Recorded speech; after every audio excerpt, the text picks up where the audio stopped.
Ang babasahin ko po, mga kaibigan, ay sulat ni Apostol Pablo sa Efesos 5:24 hanggang 25. Ganito ang kanyang itinuro. Kung paanong nasasakop ni Kristo ang iglesia, gayon din naman, ang mga babae dapat pasakop ng lubusan sa kani-kanilang asawa. Mga lalaki, ibigin ninyo ang inyo-inyong asawa, gaya ng pag-ibig ni Kristo sa iglesia. Inihandog niya ang kanyang buhay para rito. Sana po ay napansin ninyo kung paano pinahalagahan ng Panginoong Hesukristo ang iglesia. Inibig niya ang iglesia. Ang sabi po ni Apostol Pablo, inihandog niya ang kanyang buhay para rito. Wala na pong hihigit pa sa pagpapahalagang ito ng ating Panginoong Hesukristo para sa kanyang iglesia. Kung bakit ay ganito pa rin ang patotoo ni Apostol Pablo, mababasa po natin sa Efeso sa 5:32 at 23. Isang dakilang katotohanan ang inihahayag nito. Ang kaugnayan ni Kristo sa iglesia ang tinutukoy ko, sapagkat ang lalaki ang ulo ng kanyang asawa tulad ni Kristo, na siyang ulo ng iglesia na kanyang katawan at siyang tagapagligtas nito.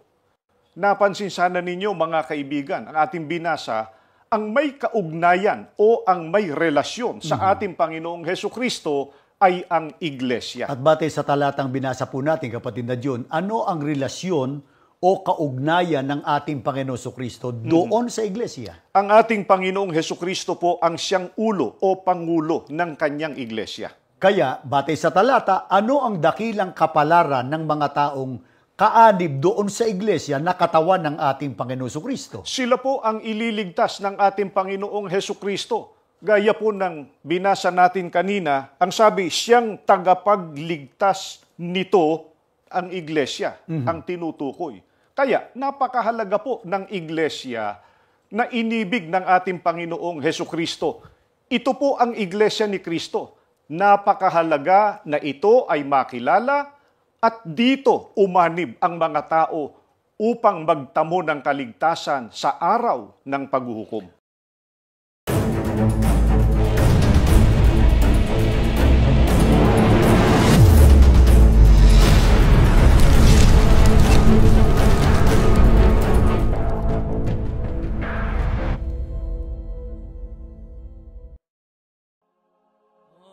Kailangan bang aanib sa iglesia ni Kristo upang sa kaligtasan sa araw ng paghuhukom? Mga minamahal, huwag kayong aanib sa iglesia ni Kristo, sapagkat ang iglesyang yan ay hindi ang iglesyang inibig ni Kristo, na kanyang binili, sa pamamagitan ng kanyang sariling dugo.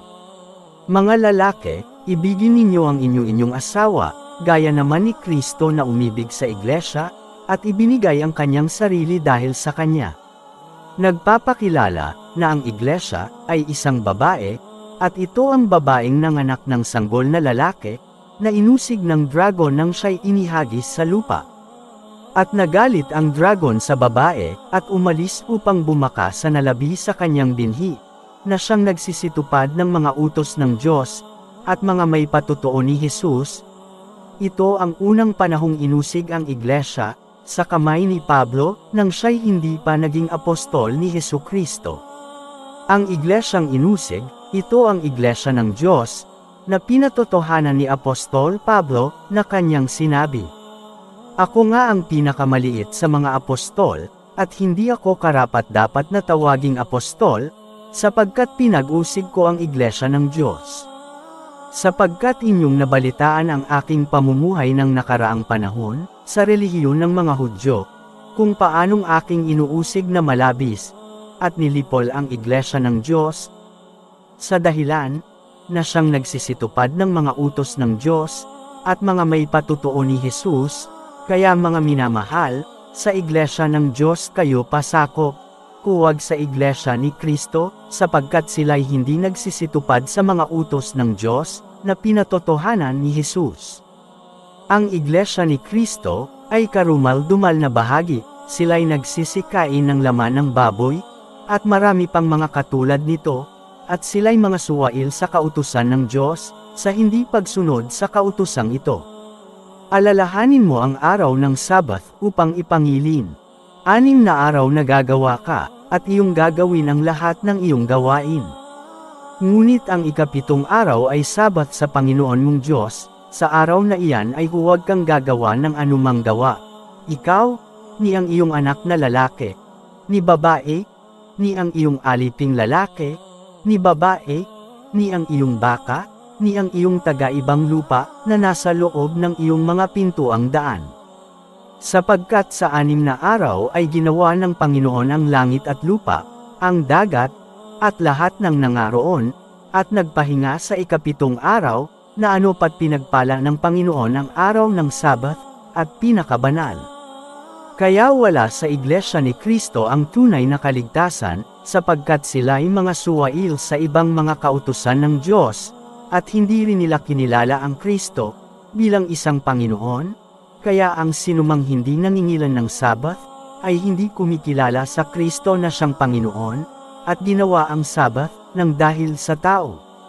At sinabi niya sa kanila, ginawa ang Sabath ng dahil sa tao, at di ang tao ng dahil sa Sabath. Kaya't ang anak ng tao ay Panginoon din naman ng Sabath. Mga kapatid, wala na kayong maidadahilan pa, sapagkat si Kristo ay Panginoon din naman ng Sabath. Kaya ang sinumang tumatakwil sa Sabath, ay tinatakwil din naman si Kristo na siyang Panginoon. Bukod dito, ay lumalaban din sa Diyos. Kung kaligtasan lang ang pag-uusapan, pasakop kayo sa iglesyang itinayo ng Diyos, na siyang iglesia ng Diyos, sapagkat dito pinagkaloob ng Diyos kay Kristo, na maging pangulo sa lahat ng mga bagay sa iglesia, at ang iglesyang ito ang naging katawan ng Panginoong Hesukristo, dahil sa kanyang pag-ibig at pagmamahal nito. Gayon din naman nararapat ibigin ng mga lalaki ang kani-kanyang sariling asawa, na gaya ng kanilang sariling mga katawan. Ang umiibig sa kanyang sariling asawa ay umiibig sa kanyang sarili, sapagkat walang sino man na napuot, kailanman sa kanyang sariling katawan, kundi kinakandili at minamahal, gaya naman ni Kristo sa iglesia. Ang umiibig sa kanyang sariling asawa, ay umiibig sa kanyang sarili, kaya ang iglesia ay naging katawan ni Kristo, sapagkat walang sino man, na napuot kailanman sa kanyang sariling katawan, kundi kinakandili at minamahal, gaya naman ni Kristo sa iglesia.